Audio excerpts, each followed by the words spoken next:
بسم اللہ الرحمن الرحیم۔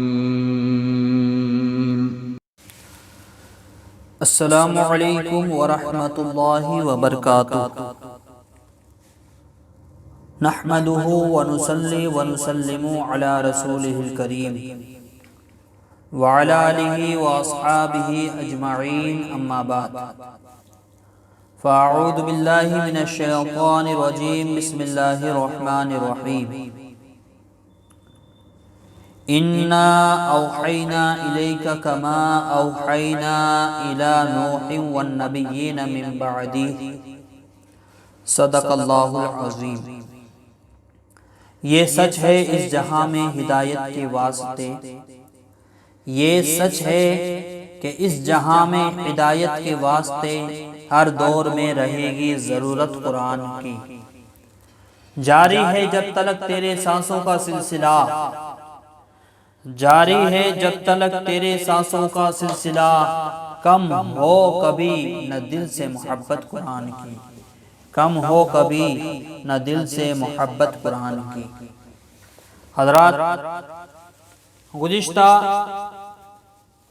درس میں ہم نے وحی کے تعلق سے سنا کہ سرکار دو عالم صلی اللہ تعالی علیہ وسلم پر وحی کا نزول ہوا، لیکن وحی کہتے کسے ہیں؟ وحی کے الگ الگ معنی ہے۔ اشارہ کرنا، دل میں بات ڈالنا، الہام کرنا یا پوشیدہ پیغام بھیجنا۔ اور اصلاح شریعت میں وحی اس کلام کو کہتے ہیں جو کسی نبی پر اللہ کی طرف سے نازل ہوا ہو، جو کسی نبی پر اللہ کی طرف سے نازل ہوا ہو۔ اور اسی تعریف کو نزہۃ القاری شرح بخاری میں بیان کیا گیا۔ وحی جو نبیوں اور رسولوں کے ساتھ مخصوص ہے، ان کی متعدد صورتیں ہیں۔ پہلی تو یہ کہ اللہ کا کلام بغیر کسی واسطے کے پیغمبر تک پہنچنا، اللہ کا کلام بغیر کسی واسطے کے پیغمبر تک پہنچنا، جیسے کہ شب معراج میں اللہ کے رسول صلی اللہ تعالی علیہ وسلم تک سورہ بقرہ کی آخری 2 آیتوں کا نزول ہونا، یا حضرت موسیٰ علیہ السلام کا کوہ طور پر کلام الہی سننا، یہ بغیر واسطے کے تھا، ڈائریکٹ اللہ تعالیٰ سے۔ اللہ نے اسی کو قرآن میں فرمایا وَكَلَّمَ اللَّهُ مُوسَىٰ تَكْلِيمًا، اور اللہ نے موسیٰ سے حقیقتاً کلام فرمایا، یعنی کہ اللہ تعالیٰ نے حضرت موسیٰ علیہ السلام سے کسی واسطے کے بغیر کلام فرمایا۔ یہ تو ایک صورت ہوئی۔ وحی کی دوسری صورت یہ ہے کہ اللہ تعالیٰ کا کلام فرشتے کے واسطے سے پہنچنا، جیسا کہ پچھلے سبق میں آپ نے سنا کہ حضرت جبریل علیہ السلام سورہ اقرا کی آیتیں لے کر اللہ تعالیٰ کی جانب سے سرکار دو عالم صلی اللہ تعالی علیہ وسلم کی بارگاہ میں حاضر ہوئے۔ اللہ پاک قرآن پاک میں اسی کو فرماتا ہے انا اوحینا الیک کما اوحینا الی نوح والنبیین من بعدہ، بے شک اے محبوب ہم نے تمہارے طرف وحی بھیجی جیسے وحی نوح اور اس کے بعد پیغمبروں کو بھیجی۔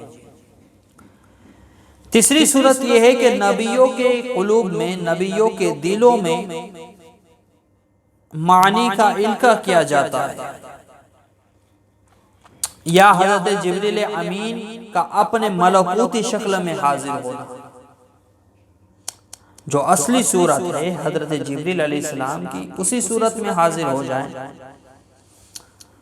یا جو ہے اس چیز کا نبیوں کے دلوں میں ڈال دیا جائے۔ اور حدیث پاک میں بھی اس کو یوں بیان کیا گیا نزول وحی کے تعلق سے کہ ام المؤمنین حضرت سیدہ عائشہ رضی اللہ تعالی عنہ فرماتی ہیں کہ حضرت حارث بن ہشام نے اللہ کے رسول صلی اللہ تعالی علیہ وسلم سے عرض کیا یا رسول اللہ صلی اللہ تعالی علیہ وسلم آپ پر وحی کیسے آتی ہے؟ تو رسول اللہ صلی اللہ تعالی علیہ وسلم نے فرمایا کبھی گھنٹے کی آواز کی شکل آتی ہے اور وہ مجھ پر سب سے زیادہ سخت ہے، فرشتہ جو کچھ کہتا ہے جب اس کو یاد کر لیتا ہوں تو یہ کیفیت دور ہو جاتی ہے، اور کبھی فرشتہ مرد کی شکل میں آ کر مجھ سے کلام کرتا ہے، جیسا کہ آپ آگے دوسرے دروس میں پڑھیں گے کہ فرشتہ جو ہے حضرت دحیہ کلبی کی شکل میں بھی آیا تھا وغیرہ۔ تو کبھی مرد کی شکل میں بھی آ کر مجھ سے کلام کرتا ہے اور جو کچھ وہ کہتا ہے میں اسے یاد کر لیتا ہوں۔ اس سے یہ بات معلوم ہوئی کہ نبیوں اور رسولوں کے سوا کسی اور پر وحی نہیں آتی۔ اگر کسی غیر نبی کے دل میں اللہ تعالیٰ کی طرف سے کوئی بات ڈال دی جائے تو اسے الہام کہیں گے، وحی نہیں کہیں گے۔ جیسے حضرت موسیٰ علیہ السلام کی جب ولادت ہوئی اور ان کی والدہ محترمہ اس بات سے فکر مند ہوئی کہ کہیں پڑوس کا کوئی آدمی حضرت موسیٰ کے بارے میں فرعون کو اطلاع نہ دے دے اور فرعون ان کے قتل کے در پہ نہ ہو جائے، اس وقت اللہ تعالیٰ نے ان کے دل میں یہ القاء فرمایا وَأَوْحَيْنَا إِلَىٰ أُمِّ مُوسَىٰ أَنْ أَرْضِعِهِ فَإِذَا خِفْتِ عَلَيْهِ فَأَلْقِيهِ فِي الْيَمِّ وَلَا تَخَافِي وَلَا تَحْزَنِي إِنَّا رَادُّوهُ إِلَيْكِ وَجَاعِلُوهُ مِنَ الْمُرْسَلِينَ۔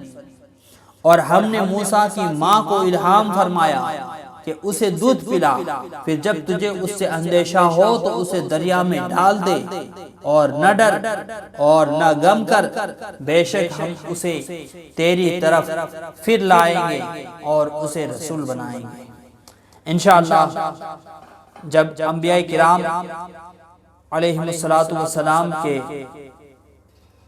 سیرت کا جو ہے درس کا سلسلہ شروع ہوگا تو انشاءاللہ اس میں حضرت موسیٰ علیہ السلام کا واقعہ بھی بیان کبھی کیا جائے گا انشاءاللہ۔